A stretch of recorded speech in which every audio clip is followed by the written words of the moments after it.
Amahoro amahoro Daniye, amahoro nyakubahwa, meze neza nanje ndashima.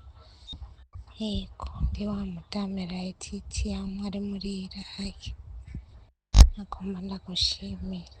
None wewe iyo ukoranye ikiganiro n'umuntu hama ukamufasha bikagenda neza, burya nuhora usubiramwo nabonye umengo murabisubiramwo, umuntu agashima avuga ko wamufashije. Ngubu nko muri kirya twagiriraniye harimo komantere, muri komantere harimo uwanditse ngo wewe ngo ufashe abo muri Arabiya ngo ivyo muri Iraki ntubishoboye. Mugabo kubera mbona ivyanje vyafashe umurongo, naho pasiporo itabonetse ariko nizere ko izoboneka, sinzi ukuntu vyumva, mwombarira rero kandi n'ubu nongere kubashimira, mwaragize neza. Sinzi ko mumwibuka, uyu ni umudamu yitwa Laetitia. Twakoranye ikiganiro ari mu gihugu ca Iraq atabaza, yari afise ingorane nk'uko muza kuvyumva mu kiganiro ngaha bokenera kucumviriza. Yarirukanwe ku kazi aja mu rundi rugo yakwa pasiporo, hanyuma yarari ahantu atabona iyo aje n'iyo yava. Vyantwaye inguvu nyinshi kuko narahamagaye aho yahoze aba, mpamagara ofisi, twaganiriye neza n'ukuri. Vyaramaze imisi twavuganye kabiri gushika naho yagiye ku kazi ntanabizi, kuko aho yarari bamaze kumva hari imiryango yaho yahoze, bamaze kumva jewe navuganye n'uwo kuri ofisi, narungikiye ikiganiro twagiranye uyu Laetitia aca gihereza abo bantu bamutunze. Hanyuma bumvise ivyo ofisi yagirije Laetitia kuko bavuga ko ngo we nyene ariwe yikuye ku kazi kandi atari vyo, bace basanga bazogwa mw'ikosa ko bagirwa ko aribo bamukuye ku kazi kandi yari aheraniwe imishahara y'amezi 2. Hanyuma mu nyuma yaragiye aragira ku kazi, ubu ntihari. Reka twumve audio ya kabiri. Daniye, amahoro nyakubahwa, meze neza nanje ndashima. Yego ndi wa mudamu Laetitia mwari muri Iraki, nagomba ndagushimira. None wewe iyo ukoranye ikiganiro n'umuntu hama ukamufasha bikagenda neza, burya nuhora usubiramwo nabonye umengo murabisubiramwo, umuntu agashima avuga ko wamufashije. Ngubu nko muri kirya twagiriraniye harimo komantere, muri komantere harimo uwanditse ngo wewe ngo ufashe abo muri Arabiya ngo ivyo muri Iraki ntubishoboye. Mugabo kubera mbona ivyanje vyafashe umurongo, naho pasiporo itabonetse ariko nizere ko izoboneka, sinzi ukuntu vyumva, mwombarira rero kandi n'ubu nongere kubashimira, mwaragize neza. Shimira Imana, ahubwo nanje ndashimira Imana.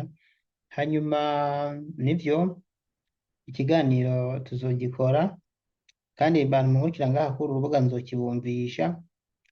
Abantu mwandika komantere za mwitonda, burya ibintu nkora jewe ni umuhamagaro w'Imana.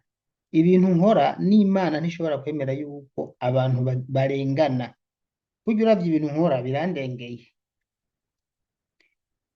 Ugerageje kuraba uri umuntu, nimba mu Burundi koko twashize Imana imbere kandi tuzi ko Imana iri imbere yacu, burya ibintu nkora aha je sinovuga ko ari inguvu zanje, ni Imana ibimfasha.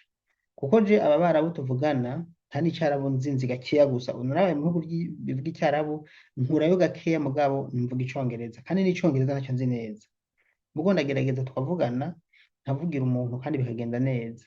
Rero muri komantere muzoze mwitonda, uwo yanditse ngo mfashe ngo muri Saudiya ngo muri Iraki sinobafasha, si rimwe si kabiri ngahazi ntaheza muri Iraki nafashije, kandi kubafasha bintwara inguvu zirezire, mugabo igishoro ntanga ni ikinyene cyo kwitanga nkavugana n'ababosi ku mpande zose. Burya n'aya ma ofisi abarungikayo iyaba yigora nkuko nanje nigora, ibibazo biba bigenda neza. Ingorane haba gusa niko barungikayo ntibongere kubakurikirana. None ko je ndabikora bigakunda kandi atari na je nabarungitse, ntari n'umukozi wa leta. Byumvikana ko gusa n'umutima w'urukundo n'inguvu nkoresha abandi badashobora guheba, je mpeba ivyanje nkahagarika, hama nkakurikirana umuntu bikagenda neza.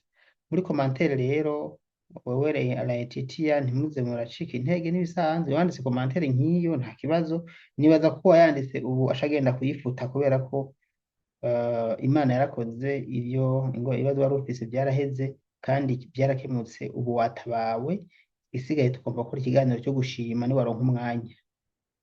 Shimira Imana rero kuko nta kindi kiba cyakoze hano. Niyo mpamvu nca ngira intege zo kongera no gufasha abandi.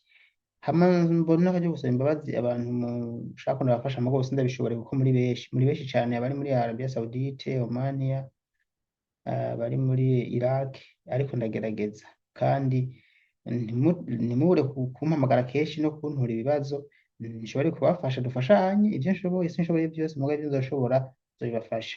Reka twumva kandi ka audio ka nyuma rero, hanyuma duce dusezerana. Yego, igihe c'intango, igihe harya nashikiye bampemba ndaberetse ibyo mwavuganye n'urya mudamu yo muri ofisi, narabikubwira aba kuri iyo nimero nyene ntimwanyishuye, nca ndabitunguka mugabo ndavuga ati uko biri kose igihe byafashe umurongo ivyo nzomurondera tuvugane. Rero mwarakoze cane, mwarakoze. Rero ubu uraza umugore avuye buze ingene asanga mu rugo bimeze, urumva buze bw'amezi abiri n'iminsi ngahe ndashaka ibintu dukorwa. Umunsi naronse akanya nkabona ko mfise akanya kisanzuye, tuvugana kuri aperi nzoca ndakurondera tuje tugira ico kiganiro, kandi nubu nsubire kugushimira ubugira kandi warakoze cane, kuko ndazi ukuntu umukobwa naguma ndamwinginga hara ntwara muri ofisi akaguma yaciye ambwira ngo none ko ushira imbere ibyo kuja hariya wowe wibagiye kuri muri kontra, uri muri kontra umwanya n'umwanya ngo ujye yakuguze ngo afise kuza kugutora kandi ntuzange uzazi ngo uzogenda, ngo rero guma ngaha ngo hariya ntaco nagufashe. Naciye ntenyenya ndavuga ati ko bampevye reka mbandanye nkora n'ubundi ngira bazompa. Nagiye numva wenyine ari wambwiye ngo tugende. Urumva rero bariya bo muri Kenya nshitse muri ofisi barandondeye turavugana, arambwira ati koko we uri umwana mwiza, inkuru mbi bagutangiye bavuze ko uri umwana mwiza ukunda akazi, ukora akazi neza. Rero navyo vyabaye bungabunga uwo mukecuru, bisigaye araje kugutora bica bigenda uko. Rero warakoze cyane nyakubahwa, n'abatari jewe ubandanye ubafasha no kuri uzokwitura ntuzoje muri birya vya barya bavuga ngo ivyo bintu bizokwica. Umuntu yicwa n'akazi akora kandi ku buryo urenganura bamwe barenganijwe, Imana nayo ntizovyemera. Oya, uzopfa umunsi wawe ugeze, ntuzopfa ngo uhitanywe n'ibi nyakubahwa. N'ukuri reka ndagushimira umunsi naronse akanya rero nca ndakubwira ndakubaze nawe kugafise dukora ico kiganiro kandi murakoze. Igihe c'intango, igihe harya nashikiye bampemba ndaberetse ibyo mwavuganye n'urya mudamu yo muri ofisi, narabikubwira aba kuri iyi nimero nyene ntimwanyishuye, nca ndabitunguka mugabo ndavuga ati uko biri kose igihe byafashe umurongo je nzomurondera tuvugane. Rero mwarakoze cyane, mwarakoze.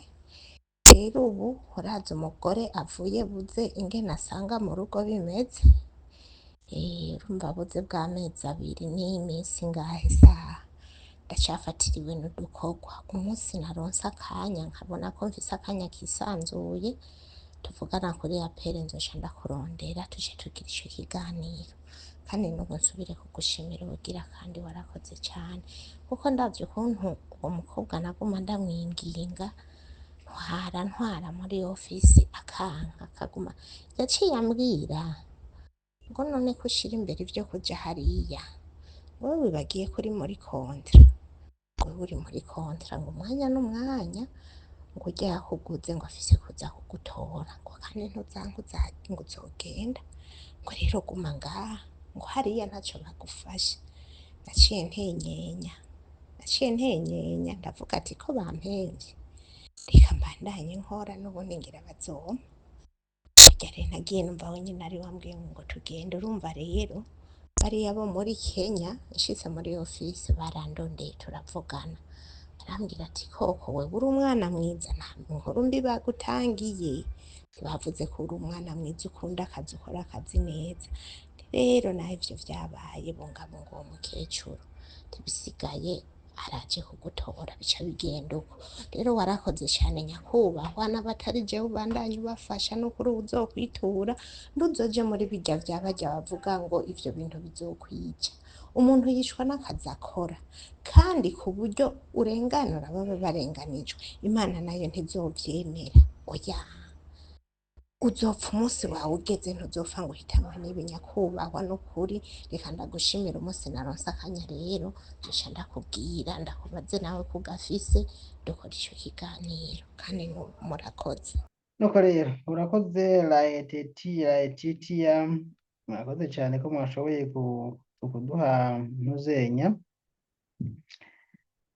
kuduha feedback uko byagenze. Bantu munkurikira nzoba ikiganiro, tuzokana ikiganiro garuke ngaha tuyashime avuga ukuntu byagenze. Nshatse kubasangiza akaganiro gatoya gusa mwumve yuko iyo dutabaje Imana itwumva ikadutabara. Jewe mvuga Imana kuko ndabona ko Imana ibikora neza pe. Ego turashima Imana rero mu by'ukuri ku byiza idukorera, n'ukuntu idutabara, n'ukuntu igendera dushikira aho tutoshika. Kubona uwo muvyeyi, murabona si umuntu muto, ni umuvyeyi nyene ari mu kigero hagati na hagati, si umwana kandi ntakuze, ari umuvyeyi mu by'ukuri yagiye guhahira abana kugira ngo abatunge. Rero kubona ahura n'ivyago ari muri Irake kandi abamurungitse bari biraramiye, vyari bibabaje. Jewe akindondera yarambwiye ko yituye abamurungitse ntacyo bamufashije, ntako batagize. Je narasi no kubarondera kuko nari maze kubona ko abarungika abantu muri Irake ntibabakurikirana, si uwe nyene gusa. Ariko igitangaje nuko twavuganye, nkamukura aho yarari, nkamusubiza kuri ofisi, akagerayo, yagera kuri ofisi bakabona kuvuga. Kandi urumva nari objectif yo kumusubiza kuri ofisi ku biro kwari kugira ngo asubire muri kontra, kuko muri kontra na pasiporo yiwe yumva atarose niyo iri.